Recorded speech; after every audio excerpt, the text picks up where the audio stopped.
Welcome to Stretch. This is episode 13 of Stretched. I'm so glad to see you.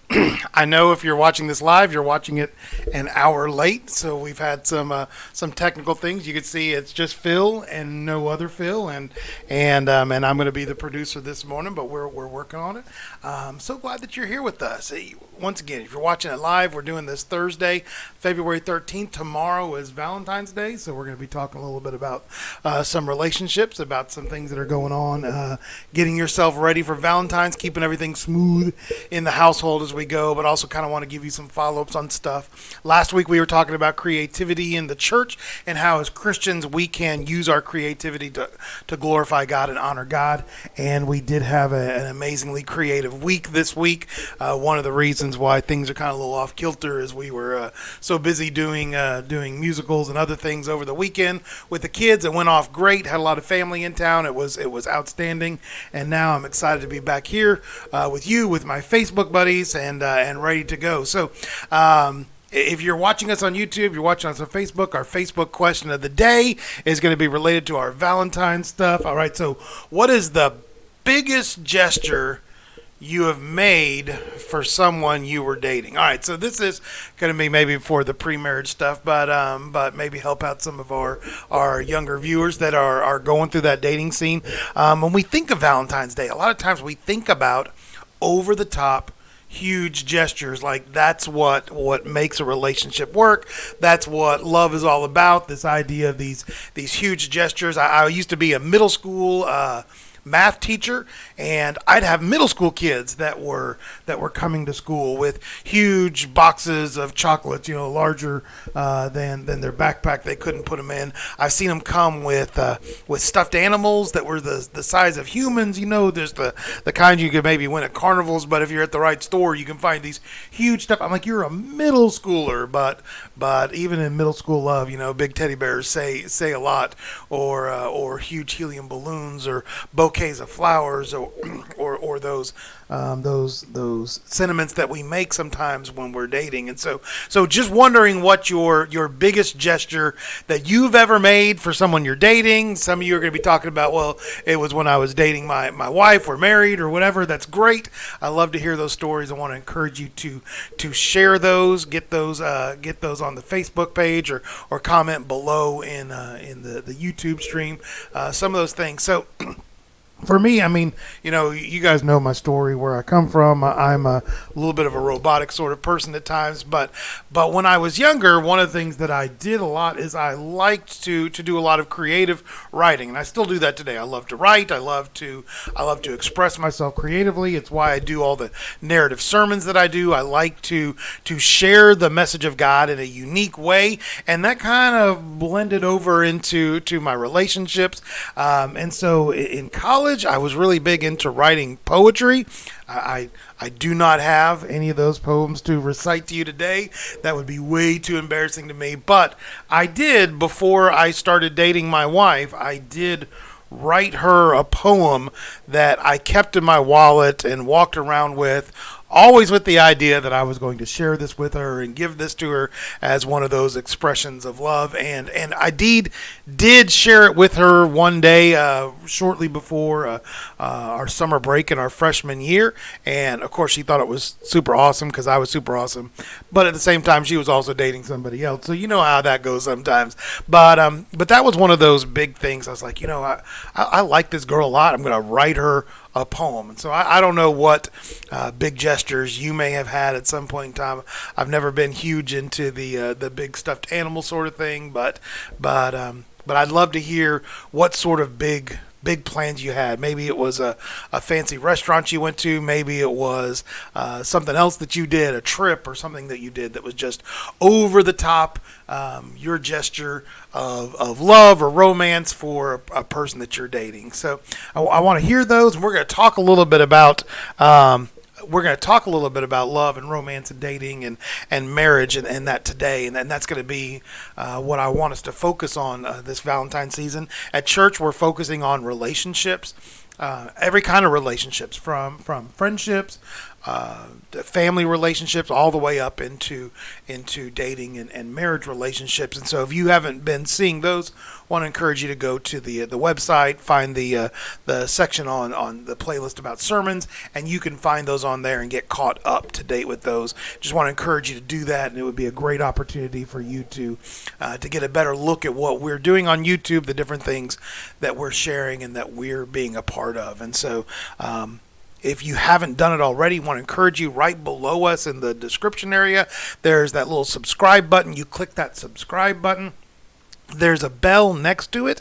And if you click that bell and say you want all, that will let you know every time we're doing something. I mean, just before I started this broadcast, my phone pops up with a message saying that Centerpoint 840 has a new stretched episode that's coming on, and I'll get an update whenever I post the sermon series, or whenever we do a Who's Your One video. That sort of stuff will post on there. You can follow it, you can see it, it'll let you know it's coming.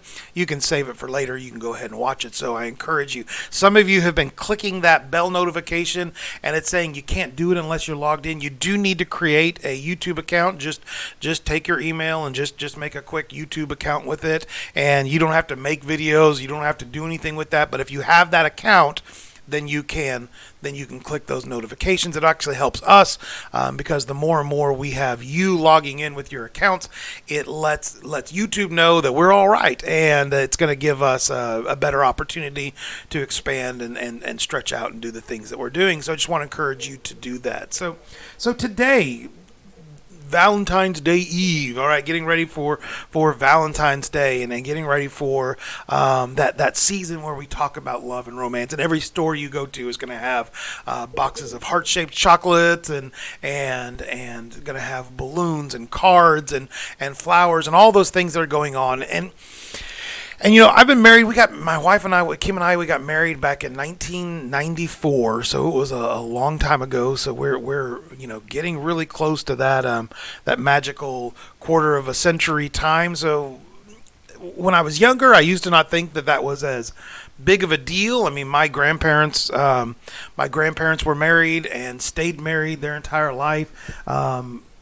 They were married for decades and decades and decades, and it seemed like everybody that I knew was in long, stable relationships. My parents are still together in their first marriage. My in-laws are.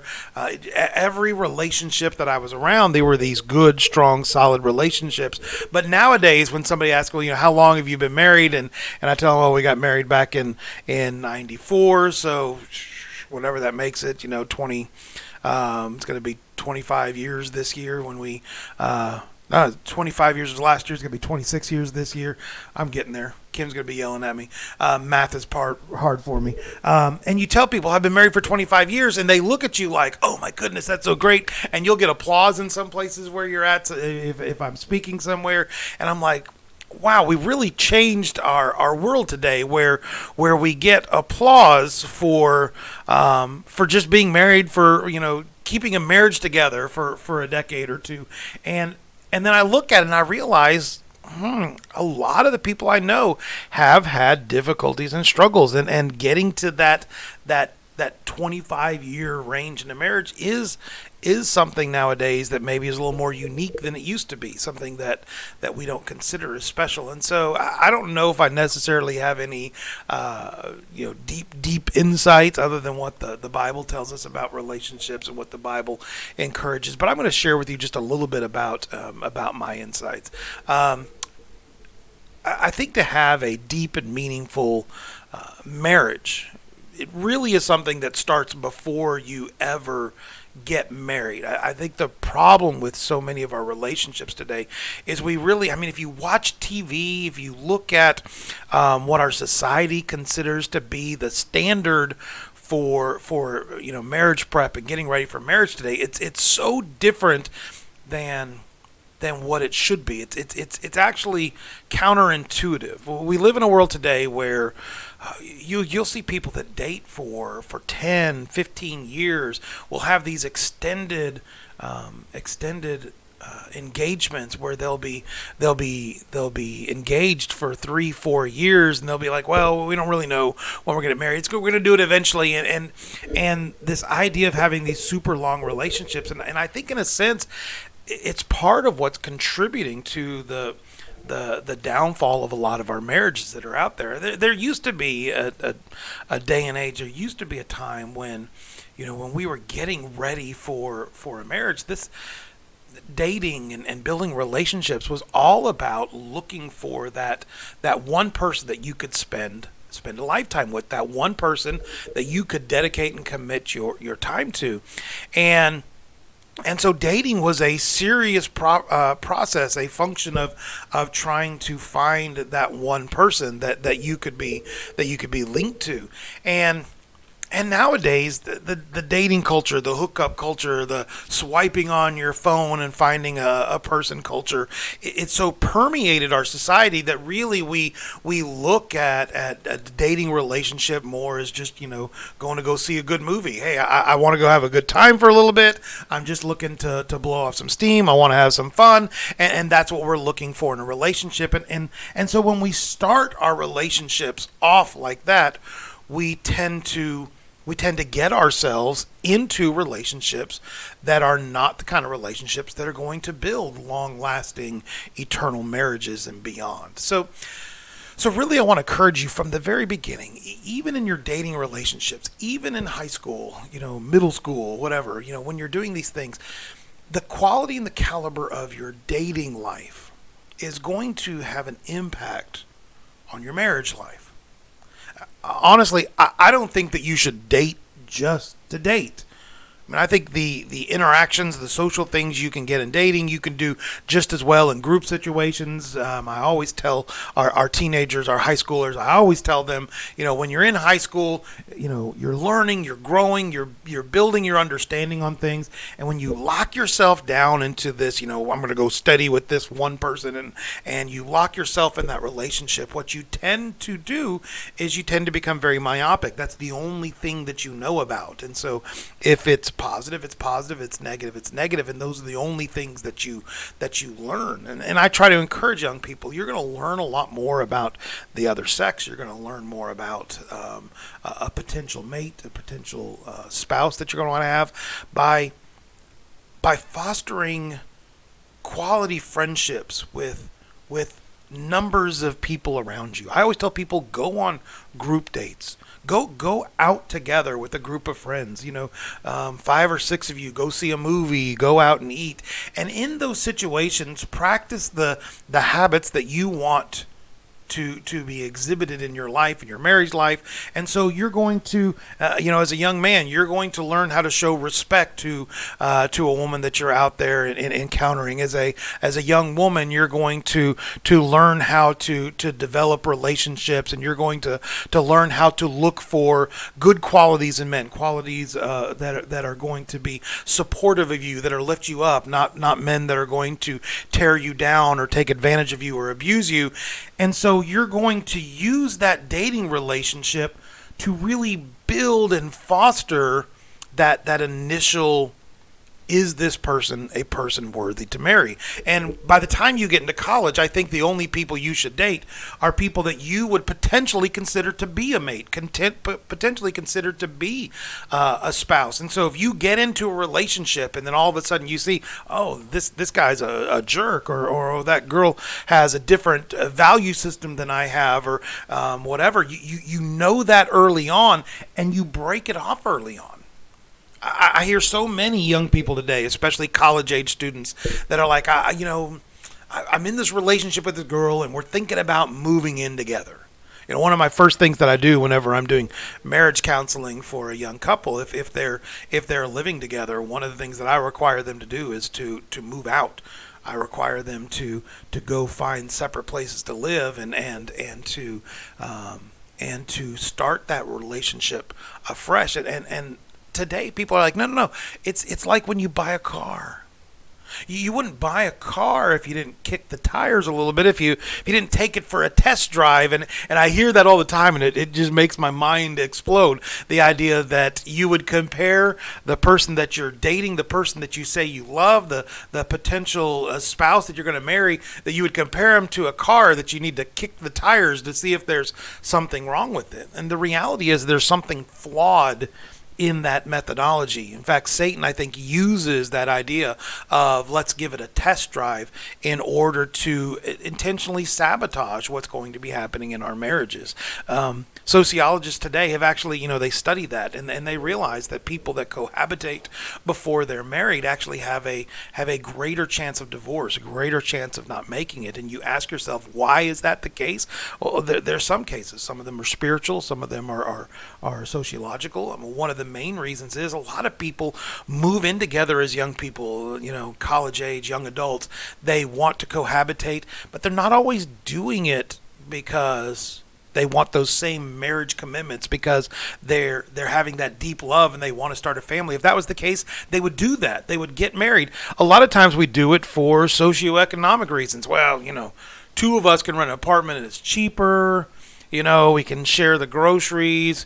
We don't really have to get, there's other reasons we're doing it. But those reasons are also the reasons that we get into trapped relationship, because now all of a sudden you've got a pet turtle together, and you've rented an apartment together, you're living together, you're sharing the bills and expenses, and then you realize, oh man, that guy's really got a problem that I can't live with. That guy is not sharing the faith that I have. That guy has other issues with me, and so I'd love to break up, but man, our deal on the apartment's really good. And so we begin to measure what are the benefits I'm getting out of, and not marital benefits, but cheaper rent, sharing the grocery bills, sharing the electricity bills, being able to have a ride when I need to get to places, with well, how much can I tolerate? I thought he was a prince, and now, maybe a little, okay. Well, at what point in time does the benefits that I'm getting, that I could get just out of having a platonic friend that I'm in a relationship with, well, when do those benefits stop outweighing the negatives of what's going on? And we tend to stay in negative relationships longer because we see there's other values to that relationship that don't actually lead towards a good romantic relationship, a marital relationship, and a family. And we get there, and then at some point in time, 3 years down the road, people are like, you guys have been living together for so long, why don't you just get married? And we do. And it doesn't work in many situations. Why? Because we made poor priorities when we were dating that led to poor results when we got married.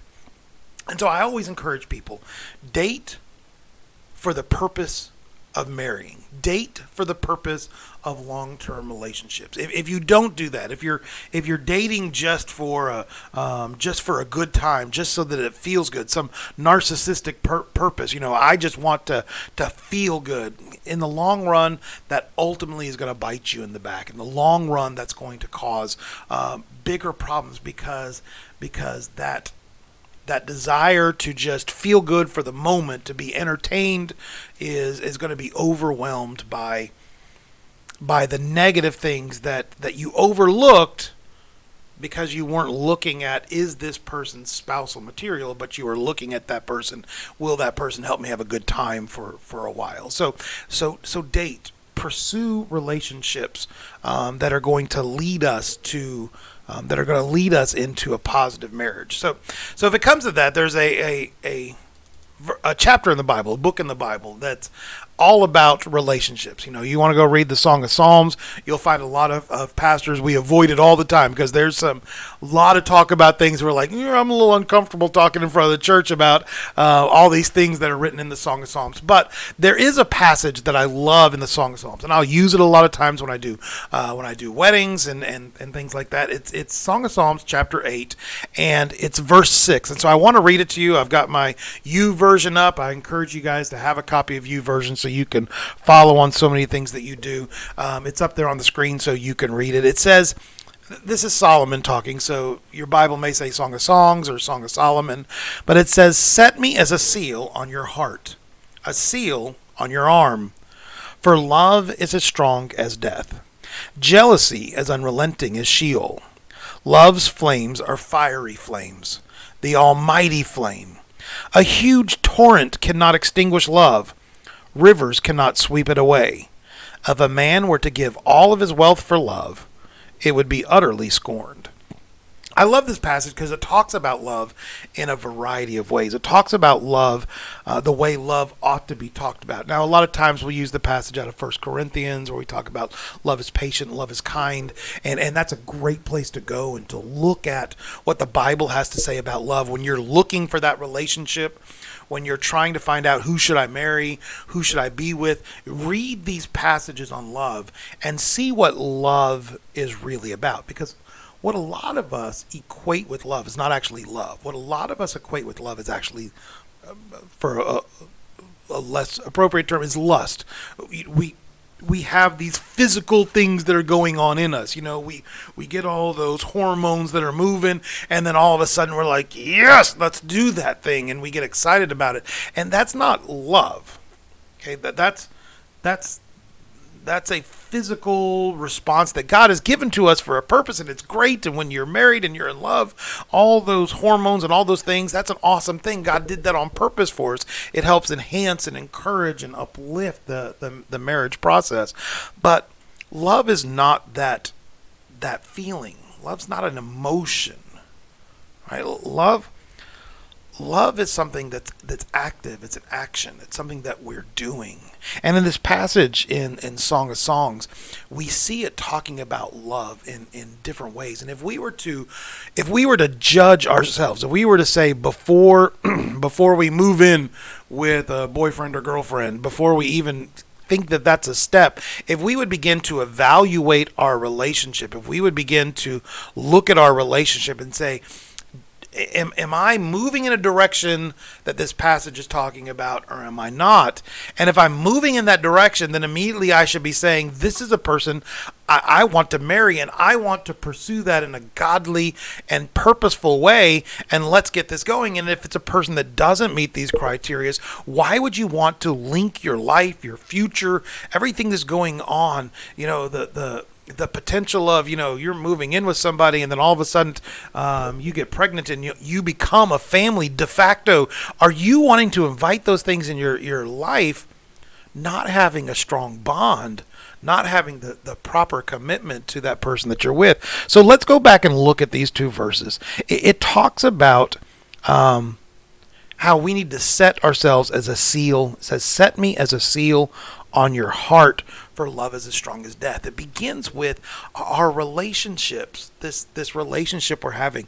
Are you willing to say that I am going to be set as a seal on your heart? Okay, the type of seal that says, I am committed, I'm done. In today's modern time, are you going to share your passwords for your email and your phone and your text messages? Are you willing to combine and join everything? I mean, I have people that say they want to get married, and yet they still talk about how they are keeping his and hers, everything separate. I work, she has her money, I have my money, and we do our own things. That doesn't sound like a person that wants to have their heart sealed, confirmed, locked, committed to that other person. That sounds like a person that has something to hide. Sounds like a person that has something that they want to seal their own heart. I'm going to seal my heart up because I don't want you to know what's inside of it. Instead of, I want you, the person that I love, to be the seal on my heart. That is, you are the one with the code. You are the one with the key. You are the one with the access to all of my heart. That's a proper, true relationship. When we ask our spouse, we ask our significant other, I am ready to trust you with my whole heart. You are going to be the seal. I mean, it talks about how it's as strong as death. You know, we talk about the only two things that are for sure, death and taxes. And it's kind of a joke about taxes, but that idea that all of us will one day experience death. And are you willing to connect yourself to a husband or a wife and be confident in saying, I am so sure of this. I am as sure as death. That's how strong love is. It will come. It will persevere. If you're like, well, I like that person. Maybe we can make it. We'll see how it goes. No. Are you willing to say, I am putting it all on the line for this person? An ironic thing, there are still a lot of cultures that will do like arranged marriages. And I love the idea of arranged marriages. I wish I could just take my kids and get together with some of my friends and say, look, your child and my child, they have a lot of things in common. They would be great together. Let's avoid all of this dating stuff, and we're just going to make a deal. Here's a couple of chickens and a goat, and let's make this deal right now. And a lot of us in our American individualized culture, this Western idea where I'm going to make these choices, and we've actually devalued family in some sense, where we're going to say, you make your own choice, you make your own commitment, and don't worry about consulting the family. We look at that and we're like, I'm abhorred at that idea. I think a lot of us still have a little bit of that idea. I mean, I didn't marry my wife until I went to my father-in-law and to my own father and said, hey, this is what I want to do. And we had a discussion about whether or not I could marry her. There was still that family part of the approval and the working through the marriage. But actually, arranged marriages in America have a greater success rate percentage-wise than marriages out of love, but marriages out of choice. And why is that? Well, it could be for this very reason we're talking about. If you come into it with that commitment that, hey, I have this family bond, this family love and trust, and I believe in them. And so when I marry you, I'm setting you as a seal. I don't know you well. I don't know all the details as if we had been dating. But what I know is that I trust my family. I trust the process. And so you have my 100% trust. And those marriages last longer. There's something that's holding them there because they have a trust. It's not based off of this gushy emotion that we do so many times, but it's based off of a deeper family trust that's inherent in those two characters, and they come together and they make it work so many times. And so I want to encourage you, love is not about feeling. Dating is not about feeling. Marriage is not about feeling as much as it is about that commitment. Are you at the point where you're ready to commit everything to him? The second part talks about love's flames are fiery flames, an almighty flame. And you see how many times the word flame is used? The ancient Hebrew, when they wrote, they didn't use superlatives, the word like EST. I'm the best, like we do here. What they would do is they would repeat a word, and the more often they repeated it, the better it would be. And here he's talking about love being fiery, flamey. He's having the strength of the almighty flame. And there is something passionate about love. There is something fiery about love. There is something that's there. We have to learn how to distinguish it between the person that says, I love pizza and I love my spouse. We use the same word. And I think sometimes when we're in dating relationships, we love that person like we love pizza. Pizza tastes good. It satisfies a need in my life. It's got good flavor for me, so I enjoy it. And when we say love of a person, sometimes that's what it means. When the Bible talks about real love, that flame love, we're talking about a love here that I will do anything for you. I can't imagine a moment without you. That sort of love that lets you do and makes you do silly things for that person because you esteem that person more than you esteem yourself. You love that person more than you care about you. And that's a huge difference.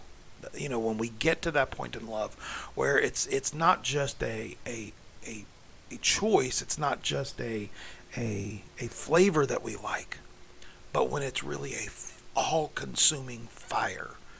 And then the last passage that we're there where it talks about you can't flood love My dad always used to tell me that if you could ever talk somebody out of getting married, you done them a favor. That idea that if you could flood somebody over and they're like, I don't know, I could do without it. Well, then that probably is not marriage level relationship. But that love will endure even the harshest things, even the toughest times that we come against. And then that last part, if you were to give everything you had, if you sold everything you had, would you still be in love with that person? Because you see, it says, if you paid every bit that you have, it wouldn't be enough to buy love. So love is truly only something that we can give away. You can't earn it. You can't get a big enough teddy bear for somebody to say they love you. Love is something that you truly have to give away. And then somebody has to give back to you. And so in that relationship, are you in a relationship where you're giving away love and they're giving away love back to you? When I talk, I guess I ramble on super fast. I don't realize how quickly 30 minutes can go. I need Phil here to keep me focused and going online. But I hope that you enjoyed at least having this discussion. I hope it's something that will help you as you're looking at your relationship. How do you value love in your relationship? I hope it'll be something that you can use when you're talking to your children and grandchildren, encourage them and lift them up. I want to encourage you to continue to follow our journey at Centerpoint. There's a lot of great things that are going on, and I want you to be able to live in that world, that stretch that we keep talking about, be able to live in a world where the world tells us this is what love is. This is what a relationship is about. The Bible tells us, no, this is what a relationship is about. And that we can hold firm to biblical standards while being able to have a discussion and communication with our friends in the real world. We can help them. This relationship thing is something everybody's dealing with, and I want us as a church, as people of God, to be able to be an inspiration and an encouragement and a help to them, and I know that you can do that. Want to encourage you one more time, if you haven't done it already, go down, subscribe in the part below. Just click that little subscribe button. Next to it, there's a bell. And if you do all in that bell, you'll get your notifications of this coming up. It really helps us to know who we're reaching out to and gives us an opportunity to expand what we're doing. Like and share this. Post it other places. Let people know what's going on at Centerpoint 840. And if you've got ideas, well, I'd love for you to talk about this idea or that idea. Share with those ideas that you'd like us to talk about, and we would love to see if it fits into our schedule in order to be able to share that with you. I'm so looking forward to hearing your stories about the great things that you've done this Valentine season to love on your significant other. I want to encourage you to love on those that are around you as the Bible calls us to love those that are around us. God bless you all, and I look forward to talking to you again next week.